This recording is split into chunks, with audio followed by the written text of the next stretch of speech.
Hey everybody, welcome to your lecture on Jack Kerouac's On the Road. Hopefully this little short lecture will help situate and contextualize what is going on with Kerouac as you make your way through the original scroll. Some of you have probably read On the Road before or another one of Kerouac's works, and so you may be familiar with his style. So you know, he's not even putting a new spin on the absurd. He is carving out a whole new space, and I'm going to tell you why. First of all, I want to set the context. We've just come through World War II in our study of Camus' The Stranger. That was heavily influential on him, and as we know, Camus was writing from Algeria, which was colonized by the French. So we were still kind of a little bit in a colonial situation with that. Now we're here in America. So we're kind of ending up on our own shores, so to speak. So what was happening that just preceded Kerouac's novel was the atom bomb, which was horrific, right? Just horrific destruction on so many levels. And we also have atomic energy, which would be kind of the precursor to nuclear energy.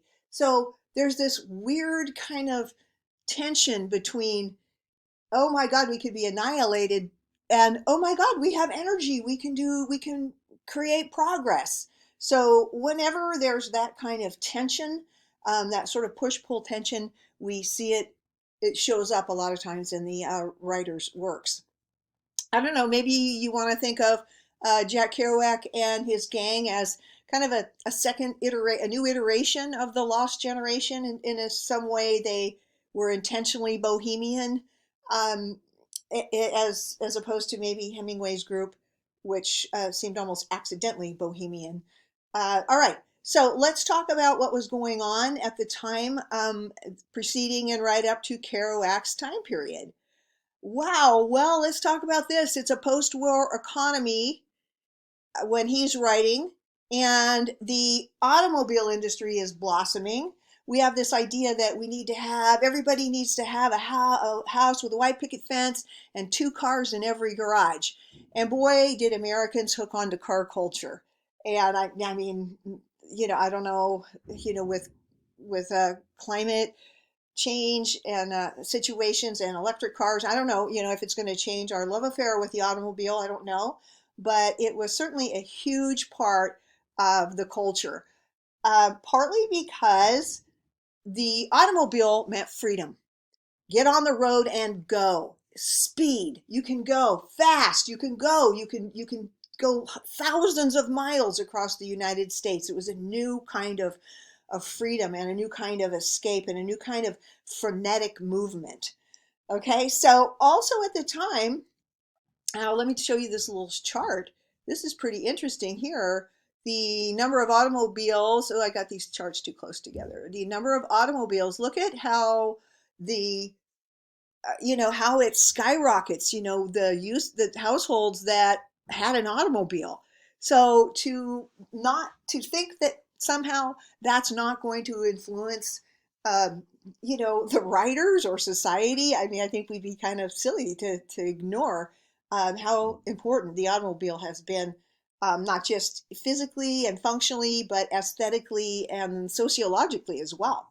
So we know that the automobile meant speed and getting there, and it meant road trips, which meant freedom. And this is kind of what the Beat Generation was looking for. I want to be free from the structures of consumerism. At this time, consumerism is rampant. We now have all new levels of print media, like magazines, and magazines had advertisements in them for cars, for washing machines, for refrigerators, and it was just this massive consumerism. And in some ways, the beat writers, the beat generation, is trying to not get assimilated into that culture of consumer driven, cookie cutter kind of American lifestyle. Whether they're successful, I don't know. So let's also look at the golden age of television. I love this chart here. Look at how the percentage of people that households that had televisions from 1950 to, well, they say down at the bottom to 1970, it went from 9% in 1950 to 95% in 1970. So TV is just, another huge influence on culture. So I think the TV, of course, perpetuates consumerism. It also lends to Kerouac a more performative nature to his writing. He's not simply writing the way Hemingway wrote. He has a deliberate performative aspect to his narrative. Okay, so let me keep going here. Um, I also, from having looked at the at the components in this week's module, you can see that jazz is a huge deal when it comes to Kerouac. Um, the jazz musicians were playing this frenetic kind of jazz in this effort to try and find the most authentic notes and the authentic expression they could. Yes, they were doing it a lot of times with the help of benzodrine or benzies or benzos, or I can't remember what they're called, bennies. They had all kinds of names for them, sort of this level of speed, and not for the purpose of getting obliterated as much as I can stay awake, I can stay energized, and maybe I can keep being creative so I can get past all the known tunes and tropes that I go through and get to those authentic, uncensored moments in my creative life. So drugs was a means of staying awake and staying creative. Also, we've got a heavily stream of consciousness writing style. That is more for Kerouac, as you can see by the scroll, as a means of, hey, don't interrupt that potential authentic moment. So just keep talking because the authentic thing is going to show up. Of course, this creates a level of kind of almost fragmentation because there's not a cohesive narrative. But we can also see that there's a level of spontaneity going on with the beat writers, with Kerouac and with the characters in the novel.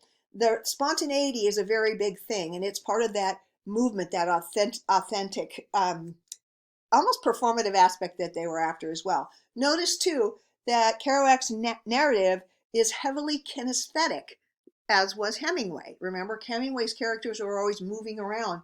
Here we have it more. They're moving around in the cars, and they're going places, and they feel like that's that kinesthetic movement. Also, again, I mentioned that Kerouac is trying to, he's being deliberately performative. And if you get a chance to listen to him read any of his works, you can really, I think I posted some links, you can really hear how when he reads it aloud, he's got like a rhythm, apparently, not just a straight novel the way we'd read it. So kind of the frenetic search for authenticity, spontaneity, um, and I think really this is sort of our last peek at modernism. And actually, this is the beginning of postmodernism because once TV and advertising and all of that gets involved, all of a sudden pop culture starts to influence um, the writers, and we can see that heavily in Kerouac compared to the previous writers. Okay, so I hope this gives you a quick and dirty little setup for a greater understanding of the why and the how with Kerouac, and just lean into it and go with it. I know at times it can feel uncomfortable, just as Hurston's novel felt uncomfortable. Shows you how dependent we are really on the author separating things for us, giving us indentations and paragraphs and chapters. So this as a final read, I think is a really poignant way to demonstrate for all of us how modernism starts to shift to post